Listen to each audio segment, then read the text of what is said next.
Guys, how you doing? Today what I'm going to talk to you about is about the canopy material for the Chimella.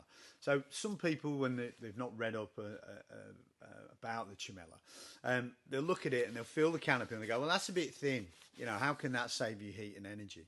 And what I want to do is just explain to you the basics of that. So basically it's about air physics. So what you've got is hot air rises and cold air, which is heavier than hot air, sinks down. So inside the chimney, cold air is going to sink down the chimney and hot air is going to rise. When you put the Chimella inside the chimney like so, the canopy's thin so that it's nice and flexible.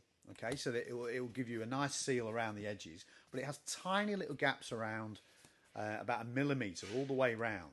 And what that does is allow a tiny bit of warm air to go up around the sides. The cold air from the chimney sinks down on the inside. Hot air and cold air don't mix, so it repels into the middle, and then it turns around because of the shape of the Chimella. So that cold air then turns around and goes back up the chimney, so you don't get any damp buildup in the chimney.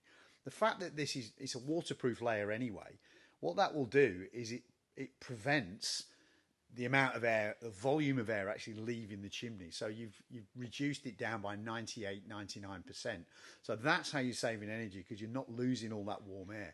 Well, the air pressure will build up on the inside underneath because the air's not being sucked straight out, and that itself becomes a barrier. So hot and cold air don't mix. You only need a thin layer. If you actually put in a thick layer of insulation into your chimney, the big problem you've got with that is it causes damp. So that cold air will sink down the chimney. It's got nowhere to go, so it just sits there, and all that moisture starts bleeding through and goes through into the walls of the chimney. So don't worry about this. It's really, really tough stuff. It's like 390 T factor, which is the amounts of lines of thread that are in it. So it's really strong.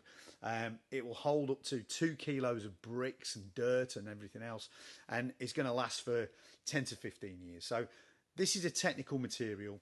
If you went to Everest, you'd have clothes made out of this. It's as simple as that, because they're really, really tough. And the myth that you need a big wodge of insulation in your chimney to give you a warmer house is not completely true. Chimneys are slightly different because you need a bit of ventilation within it, but you don't want to waste all the heat coming out of your house. So hopefully that solved the issue of a thin canopy.